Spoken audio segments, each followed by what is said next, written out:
దేవునికి స్తోత్రం. అందరికీ నా హృదయపూర్వక వందనాలు. Praise the Lord. దేవుడు మిమ్మల్ని మీ కుటుంబాలను దీవించి ఆశీర్వదించును గాక. ఈరోజు మనందరి కొరకు దేవాదేవుడు తెలియపరుస్తుండే ఒక గొప్ప చక్కటి ఆత్మీయ సందేశం. కీర్తన గ్రంథము 29వ అధ్యాయము 11వ వచన భాగము. యెహోవా తన ప్రజలకు బలమును అనుగ్రహించును, యెహోవా తన ప్రజలకు సమాధానము కలగజేసి వారిని ఆశీర్వదించును. దేవునికి సమస్త మేము కలుగును గాక. ఈ వాగ్దానం మనందరి జీవితాలలో నెరవేర్చబడును గాక. ఆమేన్.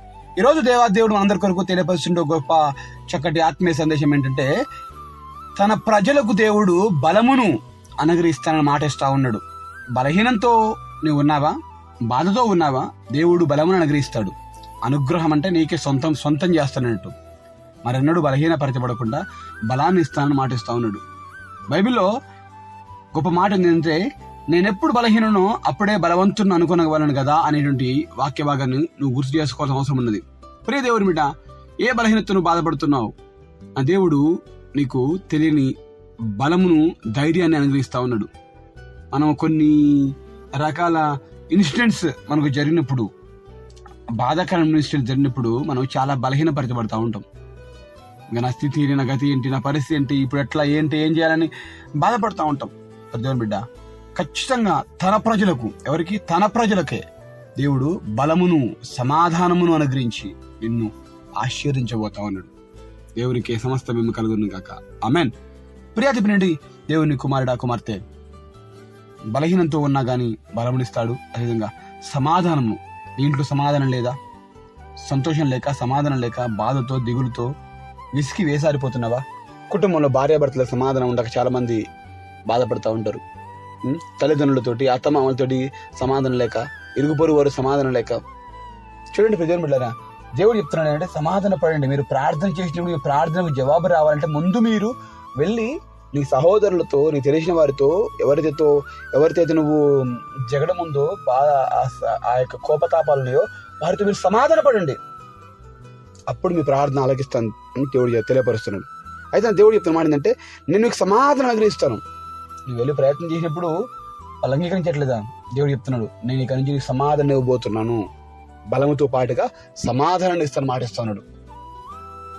సమాధానం ఉన్నదనుకుంటే ఆటోమేటిక్గా బలం వచ్చేస్తుంది. ఒక వ్యక్తితో మనం ఎప్పుడు మాట్లాడట్లేదు, ఆ వ్యక్తి మనకు కలిసినా కూడా మాట్లాడలేదు అనుకోండి, ఎప్పుడైతే కొన్ని రోజుల తర్వాత, సంవత్సరాల తర్వాతకి మాట్లాడతామో వెంటనే తెలియని సంతోషం ఏర్పడుతుంది. సమాధాన పడిన తర్వాతకి, మాట్లాడిన తర్వాత సంతోషం ఏర్పడుతుందండి. దాని ద్వారా గొప్ప బలమును మనం పొందుకోవడానికి అవకాశం ఉంటుంది. ప్రయోజనం బిడ్డ, సమాధానం లేక కూడా గొడవలయ్యి, జగడమాడి, సమస్యలు తెచ్చుకొని సమాధానాన్ని కోల్పోయి బలహీనపరచబడతా ఉంటారు. సమాధానం లేక కూడా మనకు బలహీనత వస్తూ ఉంటుంది. ప్రయోజనం బిడ్డరా, ఈరోజు నీకు ఆ బలమును, దాంతోపాటుగా దేవుడు సమాధానాన్ని ఇస్తారని గొప్ప ధైర్యపరిచే మాటను తెలియపరుస్తా ఉన్నాడు. అంత మాత్రమే తన ప్రజలకు సమాధానం కలగజేసి వారిని ఆశీర్వదిస్తాను. ఎంతో గొప్ప మాట అండి. తన ప్రజలకు, ఎవరికో కాదండి, దేవుడు నమ్మిన ప్రజలకే. అందరికీ దేవుడు ఇవ్వట్లేదు, అందరినీ దేవుడు ప్రేమిస్తున్నాడు. కానీ ఎవరైతే దేవుడిగా, నా దేవుడని ఎవరైతే ఒప్పుకుంటారో వారికి ఆ దేవుడు బలమును, సమాధానమును అనుగ్రహించి ఆశీర్వాదమును, 3 రకాల బ్లెస్సింగ్స్ అండి. ఈరోజు ఈ యొక్క దినాన నీతో మాట్లాడుతున్న మాట ఏంటంటే, బలమును, సమాధానమును, ఆశీర్వాదాన్ని దేవుడు నీకు ఇవ్వాలని ఆశపడతా ఉన్నాడు. నువ్వు లేమిడిలో ఉన్నావా? సమృద్ధితో దేవుడు నింపబోతున్నాడు, ఆశీర్వాదం ఇవ్వబోతున్నాడు, దరిద్ర స్థితి తీసేయబోతున్నాడు. నీకున్న చికాకులు, ఆటంకాలు మొత్తం కొట్టివేయబోతున్నా దేవుడు. కనుక ఇక బలహీనపరచబడకు. దేవుని వైపు చూడు. సమాధానం ఇస్తున్న దేవుడు, బలమునిస్తున్న దేవుడు, ఆశీర్వదిస్తున్నటువంటి గొప్ప మాటను అనుగ్రహిస్తుండగా ఇక ధైర్యంతో ముందు సాగు. ఏ కష్టాన్ని బట్టో, ఏ బాధను బట్టో, ఏ బలహీనతను బట్టో ఉండమాకు నువ్వు ఎప్పుడుగా. ఎందుకంటే నీవు ఈ వాగ్దానం విన్న తర్వాతకి తెలియకూడనే ఆటోమేటిక్గా నువ్వు బలపరచబడతావు.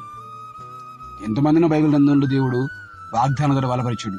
ఈరోజు ఆయన మాట ద్వారా నేను బలపరుస్తూ ఉన్నాడు, సమాధానం ఇస్తూ ఉన్నాడు, ఆశీర్వదిస్తున్నాడు.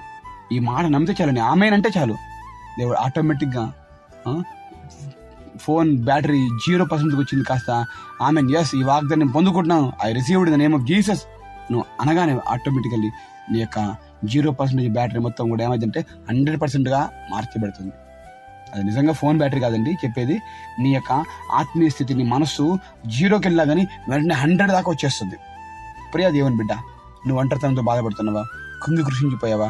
ఆర్థిక ఇబ్బందులు ఉన్నాయని, లేకపోతే ఇంకా మానసికంగా వేదన చెందుతా ఉన్నవా? అనారోగ్యం ఉందని బాధపడుతున్నావా?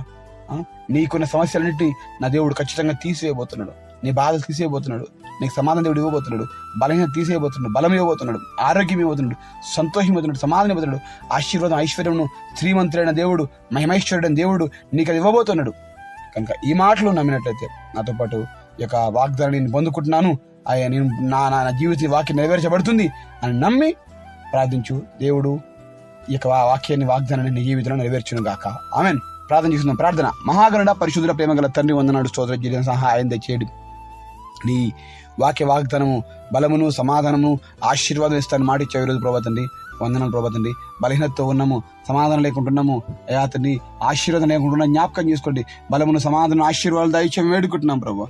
మా జీవితంలో ఉన్న ప్రతి కష్టం, నష్టం, బాధ, బలహీనత, రోగం, రుగ్మతి, ఆటంకాలు తొలగించి అయ్యా తండ్రి మా జీవితంలో ప్రభా తండ్రి అనేకులకు ఆశీర్వాదకరంగా మార్చండి, బలపరచండి, సహాయం తెచ్చండి, కనికరించండి, కృప తెచ్చండి. కరుణామయుడిగా మా మధ్యలో దిగిరిచ్చి అయ్యా మాకున్న ప్రతి సమస్య నుంచి సహాయం దయచేయి. ఇదంతా మా ప్రతి పనిపాట్లో, ప్రయాణంలో క్షేమము, నెమ్మది, కాపుదల దయచేయమని మమ్మల్ని మేము తగ్గించుకుంటూ మీ నామాన్నే హెచ్చిస్తూ నజరేయుడైన యేసు శ్రేష్టమైన నామములో కృతజ్ఞతలతో అడిగి వేడుకొని పొందుకొంచు ఉన్నాం మా ప్రియ పరలోకమందున తండ్రి.